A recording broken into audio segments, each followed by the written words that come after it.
অসমত মহিলা উদ্যমিতা অভিযান এতিয়া পূৰ্ণ গতিত চলি আছে আৰু চাওঁতে চাওঁতে 126টা সমষ্টিত আমি 57টা সমষ্টিত মহিলা উদ্যমিতা আঁচনিৰ পুঁজি বিতৰণ কৰিলোঁ। যোৱাকালি মই চাবুৱা আৰু মাকুমত আছিলোঁ, আজি নাহৰকটীয়া, ডিব্ৰুগড় জিলাৰ দুলিয়াজান আৰু খোৱাং সমষ্টিক বাদ দিলে আমি আন গোটেইকেইটা সমষ্টিতে এই পুঁজি বিতৰণ সম্পূৰ্ণ কৰিছোঁ। আপোনালোকক অলপ আগতে আমি এখন ভিডিঅ' ছবি দেখুৱাইছিলোঁ। তাতে আপোনালোকে বাইদেউসকলে কোৱা কথাবোৰ শুনিছে। এইসকল বাইদেৱে যোৱা ছেপ্টেম্বৰ মাহত উদ্যমিতা অভিযানৰ ধন লাভ কৰিছিলে।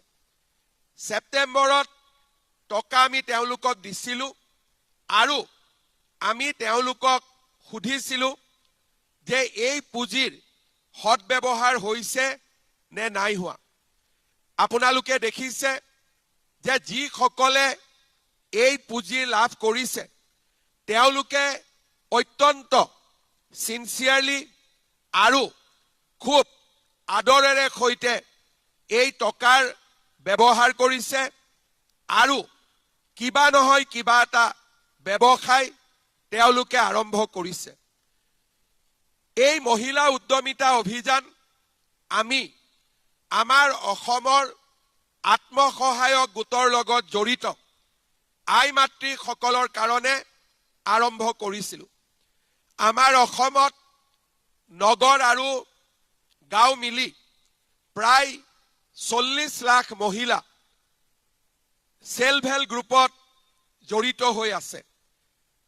ইয়াৰ ভিতৰত 32 লাখ মহিলা এই আঁচনিৰ বাবে নিৰ্বাচিত হৈছে। বাকী 8 লাখ মহিলা বিভিন্ন কাৰণত নিৰ্বাচিত হোৱা নাই। 40 লাখৰ 32 লাখ মহিলা এই আঁচনিৰ অধীনত নিৰ্বাচিত হৈছে। আমাৰ নাহৰকটীয়া সমষ্টিত 20,115 গৰাকী আই মাতৃ এই আঁচনিৰ বাবে নিৰ্বাচিত হৈছে। 18,441 গৰাকী বিভিন্ন গাঁও পঞ্চায়তৰ আৰু 1654 গৰাকী নামৰূপ আৰু নাহৰকটীয়াৰ। 20,000 মহিলাক যদি আমি 10,000কৈ দিব লাগে, আজিৰ দিনটোত আপোনালোকৰ গোটেই চেকখিনি লগালে 20 কোটি টকা হ'ব। তাৰ মানে আজি আমি আপোনালোকৰ মাজত 20 কোটি টকা বিতৰণ কৰিম। আৰু যদি অসমত ধৰো 3,200 মহিলা মানে 32 লাখ মহিলা মানে 3,200 কোটি টকা। আজি অসমৰ মহিলাসকলৰ বাবে 3,200 কোটি টকাৰ আঁচনি আমাৰ ৰাজ্যত কেতিয়াও কোনো কালে হোৱা নাছিল। আগত চৰকাৰে আমাক কেতিয়াবা সূতা অলপ দিয়ে, কেতিয়াবা কম্বল এখন দিয়ে, কেতিয়াবা আঁঠুৱা এখন দিয়ে, কেতিয়াবা লুঙি এখন দিয়ে, কেতিয়াবা ধুতি এখন দিয়ে। কিন্তু অৰুণোদয়, মহিলা উদ্যমিতা, এটিকলি দুটিপাত, নিযুত মইনা, বিনামূলীয়া চাউল, কম দামত চেনি, দালি, নিমখ, এই গোটেইবিলাক আঁচনি আগতে কোনেও চিন্তা কৰা নাছিলে। প্ৰধানমন্ত্ৰী ডাঙৰীয়াই আমাক কৈছিলে যে আমি দেশত 3 কোটি মহিলাক লাখপতি বাইদেউ বনাব লাগে। লাখপতি বাইদেউ মানে কি? যোনে বছৰত 1 লাখ টকাতকৈও বেছি ব্যৱসায় কৰিব পাৰে। মই যেতিয়া শুনিছিলোঁ যে লাখপতি বাইদেউ 3 কোটি কৰিব লাগে, মই অসমত খবৰ লৈছিলো যে আমাৰ অসমত লাখপতি বাইদেউ কিমান আছে। ডিপাৰ্টমেণ্টে মোক কৈছিলে যে আমাৰ 40 লাখ মহিলাৰ ভিতৰত 8 লাখ মহিলা ইতিমধ্যেই 1 লাখ টকাৰ ওপৰত বছৰত ব্যৱসায় কৰি আছে। তাৰ মানে আমাৰ অসমত 8 লাখ মহিলা ইতিমধ্যেই লাখপতি বাইদেউ হ'ব পাৰিছে। এতিয়া আমাৰ দায়িত্ব কি যে বাকী সকলকো আমি কেনেকৈ লাখপতি বাইদেউ কৰিব পাৰো। কোনোবাই ভাবিব যে এই 8 লাখ মহিলা কোন আৰু এই 8 লাখ মহিলাই কেনেকৈ লাখপতি হ'ব পাৰে। আমি বহুত দূৰলৈ যাব নালাগে। আমাৰ নাহৰকটীয়া সমষ্টিৰ পানীদৰিয়া গাঁৱৰ মালামণি গগৈ বাইদেৱে বেকাৰী আৰু থলুৱা খাদ্য সামগ্ৰী ব্যৱসায় কৰি ইতিমধ্যেই মাহত 16,000 টকাকৈ উপাৰ্জন কৰিছে আৰু 2,16,000 টকা বছৰি উপাৰ্জন কৰিছে। এতিয়া আৰু এগৰাকী বাইদেউৰ কথা মই ক'ব খুজিছো। নাহৰকটীয়াৰ মেৰবিল গাঁও পঞ্চায়তৰ নখটীয়া সোণোৱাল গাঁৱৰ হামি দোলাকাষৰীয়া বাইদেউই গাহৰি পাম নিৰ্মাণ কৰি মাহত 21,000 টকাকৈ বছৰত 2,60,000 টকা উপাৰ্জন কৰে। তাৰ মানে আমি লাখপতি বাইদেউ বিচাৰি পশ্চিমবংগত যাব নালাগে, কৰ্ণাটকত যাব নালাগে। আমাৰ অসমৰ ভিতৰতে 8 লাখ মহিলা লাখপতি বাইদেউ হ'ব পাৰিছে। বাকী সকলে কিয় নোৱাৰিব? কাৰোবাৰ মনত ইচ্ছা আছে, টকা পইচা নাই। কাৰোবাৰ ঘৰত সুবিধা আছে কিন্তু পৰিৱেশ নাই, বা কেতিয়াও মনত চিন্তাটো অহাই নাই যে ময়ো কিবা এটা কৰিব পাৰো। আজি এই মহিলা উদ্যমিতা অভিযানৰ জৰিয়তে আমি এটা জনজাগৰণ সৃষ্টি কৰিছো। সকলো মহিলাক মই এতিয়া সুধো, বাইদেউ মোবাইল কিনিব নেকি? নিকিনো। কি কৰিব? এই টকাটোৰ আমি ভাল ব্যৱহাৰ কৰিম। অহা কালিলৈ কি হ'ব আমি দেখা পাইছো যে আপোনালোকৰ ভিতৰত বহু মহিলাই এই 10,000 টকা দি আৰম্ভ কৰিব, নিজে চেষ্টা কৰিব আৰু অহা বছৰ লাখপতি বাইদেউৰ সংখ্যা বাঢ়িব। অকল লাখপতিয়ে নহয়, আমাৰ অসমত মহা লাখপতি বাইদেউ আছে। মহা লাখপতি বাইদেউ মানে কোন? যিসকলে 10 লাখ টকাতকৈও বছৰি বেছি উপাৰ্জন কৰে। সাধাৰণ মহিলা, কোনোবাই পিঠা বনাই, কোনোবাই গাহৰি ব্যৱসায় কৰি, কোনোবাই মুৰ্গীৰ ব্যৱসায় কৰি, কোনোবাই বেকাৰী কৰি, কোনোবাই আচাৰ কৰি, কোনোবাই সৰু কেণ্টিন এখন খুলি, কোনোবাই বজাৰত দোকান এখন দি আজি বছৰি 10 লাখ টকাতকৈও বেছি ব্যৱসায় কৰিব পাৰিছে। সিদিনাখন প্ৰধানমন্ত্ৰী আহিছিলে, আপোনালোকো মিটিঙত আহিছিলে। প্ৰধানমন্ত্ৰী ডাঙৰীয়াক আমি দেখুৱাইছিলো অসমত সেল্ফ হেল্প গ্ৰুপক বেংকে এতিয়ালৈকে 15,000 কোটি টকা লোন দিছে আৰু আমাৰ মহিলাসকলে 99% লোন উভতাই দিছে। আমি প্ৰধানমন্ত্ৰী ডাঙৰীয়াক কৈছিলো যে উদ্যমিতা অভিযানৰ পিছত বেংকত লোন বিচৰা মহিলাৰ সংখ্যা বাঢ়িব। আপুনি বেংকবিলাকক কৈ যাব যাতে উৎসাহী মহিলাসকলক বেংকে লোন দিবলৈ আৰম্ভ কৰে। আজি আমি দেখা পাইছো যে যদি বেংকে সহায় কৰে, চৰকাৰে সহায় কৰে আৰু পৰিয়ালে যদি সমৰ্থন কৰে, আমাৰ বহু মহিলা লাখপতি বাইদেউ হ'ব পাৰিব। অসমত বজাৰ আছে, কণীও আজি আমি বাহিৰৰ পৰা আনো, গাখীৰ আমি বাহিৰৰ পৰা আনো। আৰু বহুত বিলাক স্থান আছে য'ত আজিও আমাৰ মানুহে ব্যৱসায় নকৰে। কেইদিনমান পিছত আমাৰ মহিলাসকলে আমাৰ পৰা প্ৰশিক্ষণ পাব, বেংকেও আপোনালোকক বিচাৰিব, আৰু আমি সকলোৱে মিলি লাখপতি বাইদেউ হ'ম, সেই সংকল্প আমি গ্ৰহণ কৰিম। আজি মই আপোনালোকক 3টা পৰামৰ্শ দিম যে এই 10,000 টকাটো আমি কেনেকৈ খৰচ কৰিম। প্ৰথম, আমাৰ এটা গ্ৰুপ আছে। 10,000 টকাটো সকলোৱে যদি গ্ৰুপত জমা দিয়ে, গ্ৰুপৰ একাউণ্টত 1 লাখ টকা হ'ব। 1 লাখ দি বেংকৰ পৰাও লোন ল'ব পাৰিম, আৰু বেছি নহ'লে আমাৰ সদস্যসকলকো আমি লোন দিব পাৰিম। গ্ৰুপটোও চলিব, আৰু গ্ৰুপটোৰ জৰিয়তে উৎসাহী সদস্যগৰাকীয়েও ব্যৱসায় কৰিব পাৰিব। কিছুমানে ক'ব যে মই গ্ৰুপৰ জৰিয়তে নকৰো, কোনো দৰকাৰ নাই, আমি নিজে কিবা এটা কৰো, গ্ৰুপত নিদিও, 10,000 টকাটো লৈ আমি কিবা এটা ব্যৱসায় নিজে আৰম্ভ কৰো। গাহৰি কিনো, মুৰ্গী কিনো, হাঁহ আনো, চিলাই মেচিন এটা কিনো, তাঁতশালৰ কাৰণে সূতা কিনো, আমাৰ কোনো আপত্তি নাই।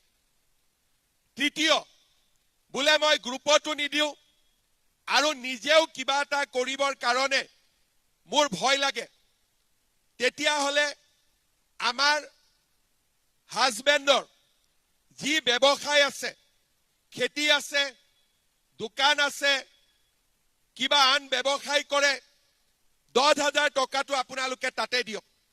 কাৰণ ঘৰ মানে ঘৰেই, গিৰিয়েক ঘৈণীয়েক 2 গৰাকীয়ে লগ লাগি আমি একেলগে ব্যৱসায় কৰিব পাৰিম।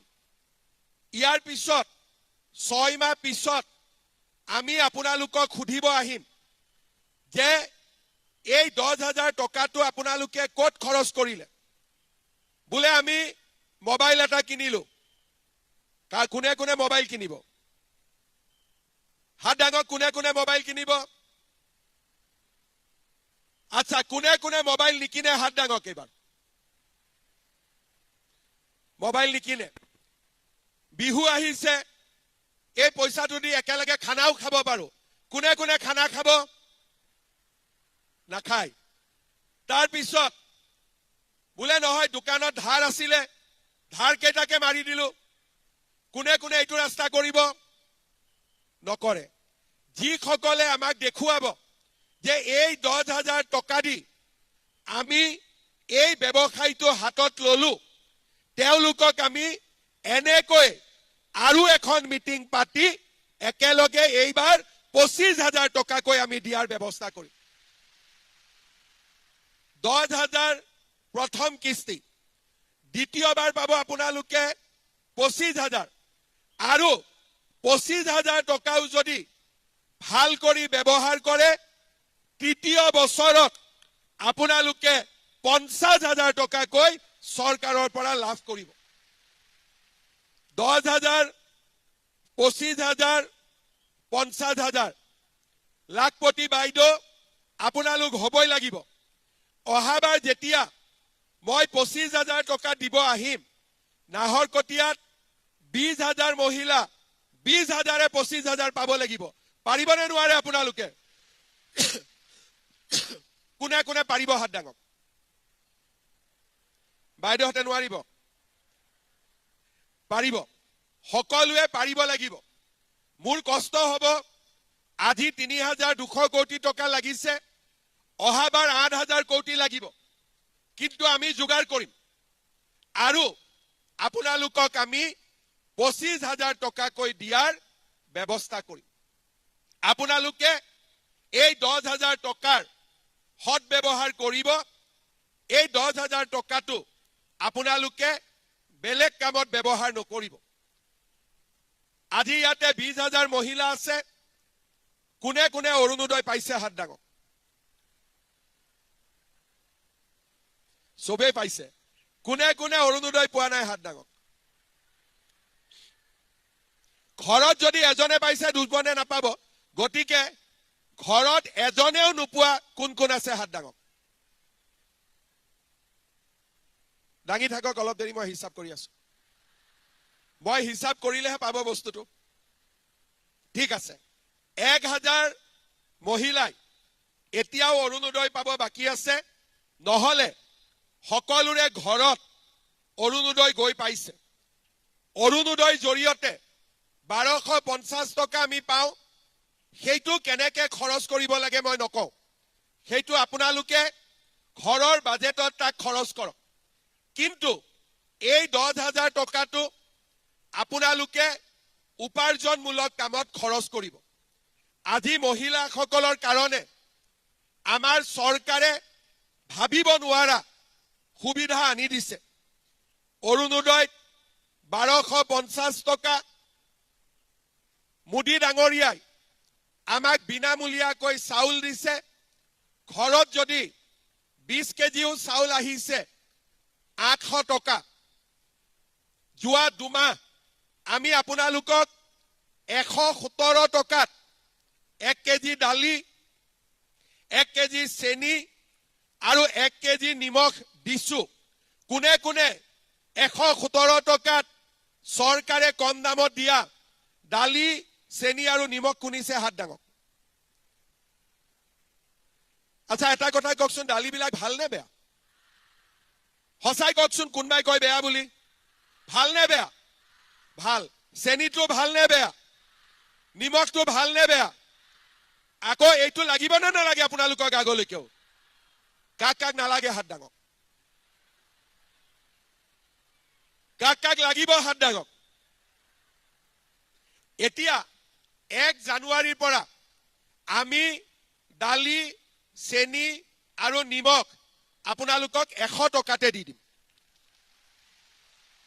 17 টকা ইলেকশ্যনৰ আগত কমাই দিলো অহাবাৰ বিজেপি আৰু তৰংগক জিকাই দিয়ক কিজানি বিনা পইচাতে পাই যায় জিকাবনে নাই বিজেপিক কোনে কোনে বিজেপিক ভোট নিদিয়া হাত ডাঙক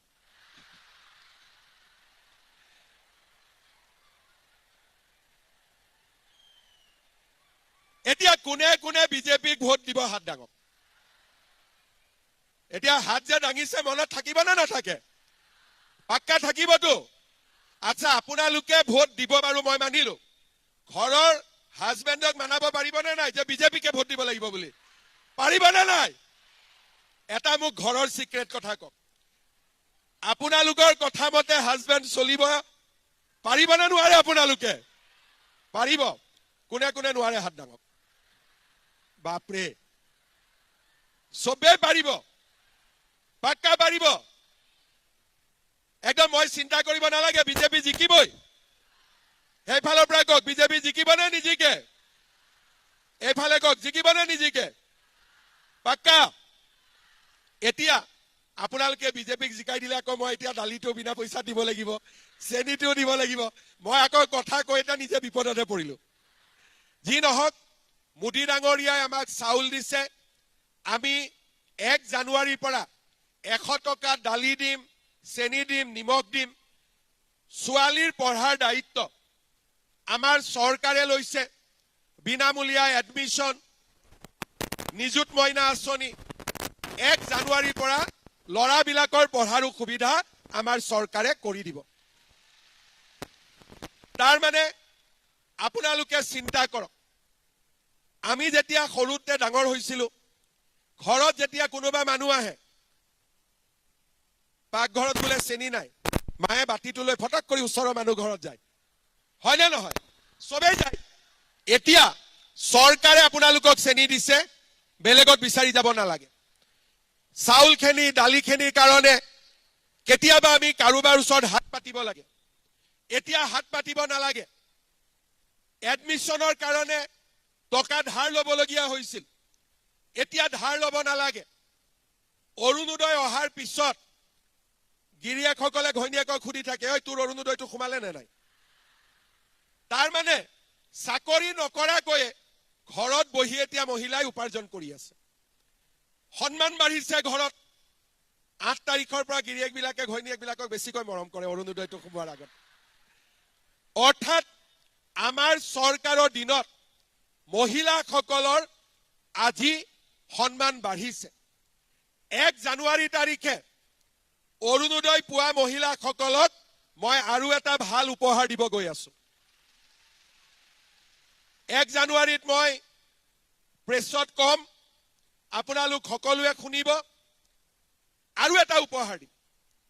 তাৰ মানে মহিলাসকলক আমি আগবাঢ়ি যাবলৈ আজি বিভিন্ন ধৰণে আমি সহায় কৰিছো, আৰু মহিলাসকল আগবাঢ়ি যাব, লাখপতি বাইদেউ হ'ব, আৰু আমাৰ অসমৰ গ্ৰাম্য অৰ্থনীতিৰ ভেটি শক্তিশালী কৰিব।